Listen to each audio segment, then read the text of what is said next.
4 PM news network में दोस्तों आपका स्वागत है। मैं हूं आपके साथ राशिद ज़हीर। ये नहीं मालूम था कि कुर्सी खिसकने के डर से ज़बान का तवाज़ुन भी ख़राब हो जाएगा। सोनिया गांधी एक बुज़ुर्ग और बीमार महिला भी हैं और सांसद भी हैं। उनके बारे में कोई गली का छुट भैया अगर कुछ बोले, समझ में आता है कि उसका मेयार यही है। यह डासनगा वो बंदा जो बोलता है, जिसके बारे में मैं ख़बर देने जा रहा हूँ, समझ में आता है। लेकिन प्रधानमंत्री जी के मुंह से ऐसे शब्द निकल जाना, वीडियो में आप सुनेंगे, आप देखिएगा क्या क्या देश के प्रधानमंत्री के मुंह पर ये शब्द बहुत ज़्यादा सजते हैं। आपको एक वीडियो दिखाऊंगा दोस्तों। कांग्रेस के श्रीनिवास बीवी हैं, उन्होंने इसको लिखा और कहा, ट्वीट भी किया, एक्स पर डाला, मतलब अपने से बड़ी उम्र की महिला के लिए ऐसी घटिया टपोरी भाषा इस्तेमाल करने वाला ये व्यक्ति भारत का प्रधानमंत्री है। इससे दुर्भाग्यपूर्ण कुछ नहीं है। और कितना नीचे गिरोगे नरेंद्र मोदी जी। ये शब्द हैं श्रीनिवास के। छोटा सा वीडियो देखें आप। मैंने कहा था इनकी सबसे बड़ी नेता चुनाव लड़ने की हिम्मत नहीं करेगी, वो डर के मारे भाग जाएगी। और वो भाग करके राजस्थान गई और राजस्थान से राज्यसभा में आई और हुआ भी यही। देख लिया आपने वीडियो दोस्तों। अब इसके अंदर भाग गई है, वहां से चली गई है, वहां से आ गई है। चलिए मैं आपको एक छोटी सी बात सुनाता हूँ। मैं पहले कभी महीनों पहले ये किसी प्रोग्राम में बता चुका हूँ बात। एक फिल्म आई थी सिकंदर, उसमें दारा सिंह ने रोल किया था सिकंदर का, समझ गए आप। और उसमें उसको दिखाया, ये बॉलीवुड की फिल्म थी। तो दारा सिंह का रोल जो किया था सिकंदर ने, तो वो भारत पे आक्रमण करता है और यहाँ राजा पौरुष थे। राजा पौरुष के वो सिंहासन पर बैठ जाता है, फतेह कर लेता है वो यहाँ पर भी।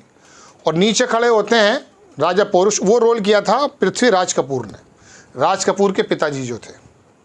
तो वो ऊपर सीट पर सिंहासन पर बैठकर बोलता है कि बताओ भारत के नरेश, तुम्हारे साथ क्या व्यवहार करना चाहिए।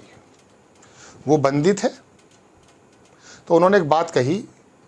बंदी होने के बावजूद, वो फिल्म में था, असल में तारीख़ में क्या है एग्जैक्टली मैं नहीं बता सकता। मैं तो सिर्फ इतना बताता हूँ आपको कि फिल्म में ऐसा हमने देखा था। बहुत छोटे थे हम, उसमें शशि कपूर भी थे, सॉरी, अब तो इंतकाल कर गए।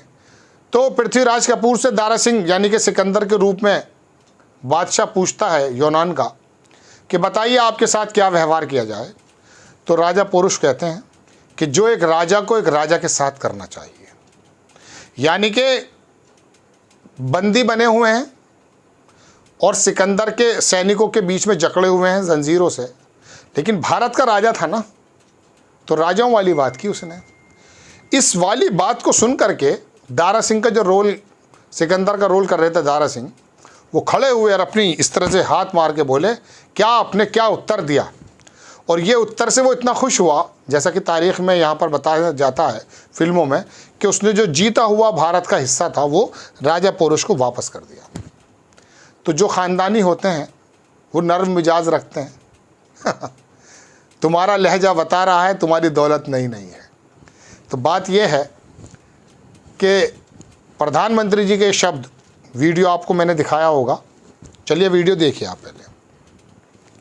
ये वीडियो आपने देख लिया दोस्तों। इस वीडियो के अंदर प्रधानमंत्री जी 2 चरणों के बाद की खींच बता रहे हैं। सोनिया गांधी तो अभी एक्टिव पॉलिटिक्स में भी नहीं है, मतलब राज्यसभा से गई हैं और वो राजस्थान में उनकी चूँकि विधायक काफ़ी थे तो चले गए, क्या दिक्कत है। मनमोहन सिंह भी तो जाते थे। इस तरह के शब्दों का इस्तेमाल करना, चलिए राहुल गांधी तो आपसे छोटे हैं, उनके लिए आप कह रहे हैं कि डरो मत, भागो मत, ये मत करो, सही बात है, कोई दिक्कत नहीं है। जब आपकी प्रतिद्वंदी पार्टी का वो नेता है तो उसके बारे में आप बेसा बोल सकते हैं, लेकिन यहाँ कम से कम मेयार तो रखना चाहिए ना। मनमोहन सिंह के बारे में जब लोकसभा में प्रधानमंत्री मोदी जी ने इनडायरेक्ट वे में आरोप लगाया कि डॉक्टर साहब के पास जो कला है, मनमोहन सिंह का ज़रा कद देखिए क्या है। सोचिए, तेरी खता नहीं कि तू गुस्से में आ गया, पैसे का जोम तेरे लहजे में आ गया, सिक्का उछाल के तेरे पास क्या रह गया, तेरा तकब्बुर तो मेरे कांसे में आ गया, तेरी खता नहीं कि तू गुस्से में आ गया। दरअसल बात क्या है, परिवेश देखा जाता है, ज़बान देखी जाती है। दोस्तों, बात यह है कि प्रधानमंत्री जी की ये जो बात है वो किस प्रकार की है, ये भी सोचने वाला मुद्दा है। अब मैं आपको इसी के साथ जुड़ी हुई एक खबर और दिखाता हूँ। ये मोहम्मद ज़ुबैर ने ट्वीट किया है कांग्रेस मोदी जी का एक डायलॉग। उसके बारे में उन्होंने कहा कि मोदी जी, पीटीआई ने छापा भी है इसको बेसिकली, उसमें उसने कहा, ज़ुबैर ने लिखा है, देखिए मैं आपको दिखाता हूँ कि मोदी जी, हाँ, Congress wants to change constitution, ये मोदी जी के शब्द हैं कि कांग्रेस जो है कॉन्स्टिट्यूशन को चेंज करना चाहती है और दलित का जो और ओबीसी का जो कोटा है उसे छीनना चाहती है, और क्या करना चाहती है, प्रोवाइड रिजर्वेशन टू जिहादी वोट बैंक, और जो जिहादी वोट बैंक का नारा लगा रहे हैं उनको देना चाहती है। ये पीएम मोदी के शब्द हैं। मोहम्मद ज़ुबैर ने इसमें लिखा कि prime minister of India has normalise targeting to 20 million Indian Muslim, बहुत आसान कर दिया है मुस्लिमों पर टारगेट करना मोदी जी ने, बाय यूजिंग द टर्म जिहादी vote bank. People were shocked, लोग जो हैं बड़े शॉक्ड हैं, वैन फ्रिंज एलिमेंट लाइक यति नरसिंहानंद, याद होगा वो किस तरह से गाली गलौज करता है, use such words Modi has now normalise now. Modi ने इन शब्दों को जो यति नरसिंहानंद यूज़ करता है उसको नॉर्मलाइज कर दिया है, और मुसलमानों को तो ऐसा बोलने लगे हैं पहले चरण के बाद कि शायद इनको टारगेट करके ही अपर समाज का वोट हासिल किया जा सकता है, पिछले समाज का वोट हासिल किया जा सकता है। नहीं, आप हारमोनी को नहीं तोड़ सकते भारत की, कोई भी नेता हो, आप उस मोहब्बत को नहीं तोड़ सकते। हिंदी पट्टी पे नो डाउट आप कुछ कामयाब हो गए, लेकिन तमाम देश का 63% लोग आज भी आपको पसंद नहीं करता, आपको वोट नहीं देता जो आपके बढ़ने वाला है। आप मंदिर और मस्जिद की बात करके, कब्रिस्तान और शमशान की बात करके कुछ लोगों को वाकई बांट गए हैं आप, बात करके सॉरी, कुछ लोगों को बांट दिया है आपने, लेकिन आप हमेशा कामयाब नहीं हो सकते। बात सोनिया गांधी की नहीं है, 20 करोड़ लोगों के बारे में भी आप इस प्रकार के शब्द इस्तेमाल कर रहे हैं। फिर आप बराए करम 2024 में अगर प्रधानमंत्री बन जाते हैं तो एज ए राशिद ज़हीर मेरी एक मुअद्दिबाना गुजारिश आपसे है, आप ये ज़रूर कह दीजिएगा कि मैं देश के 120 करोड़ लोगों का प्रधानमंत्री हूँ।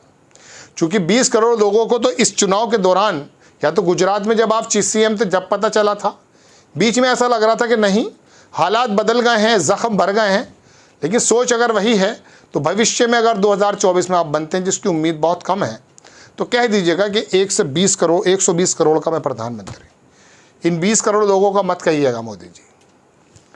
चलिए खैर, आपको खबर कैसी लगी अपनी राय कमेंट्स बॉक्स में ज़रूर दीजिएगा।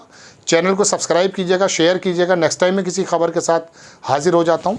जय हिंद।